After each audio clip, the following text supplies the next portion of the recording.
अस्सलाम वालेकुम। मेरा नाम अब्दुल मोइज़ है और लास्ट 2 डेज़ से जो है ना मुझे कमर में और गर्दन में दर्द हो रहा था।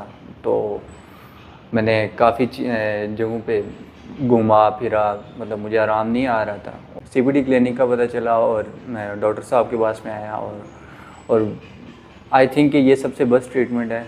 और मेडिसिन से और ऑपरेशन से ये सबसे बेस्ट ट्रीटमेंट है। हमें मैक्सिमम 3 मंथ्स के बाद जो है ना आना चाहिए और अपना ट्रीटमेंट करवाना चाहिए, ताकि हमारे पट्ठे, हमारे जो जितने भी मसल्स वगैरह होते हैं लाइक ये ठीक रहते हैं। मैं तो बहुत मुतमईन हूँ, मतलब रिलैक्स फील किया। बाकी थैंक यू।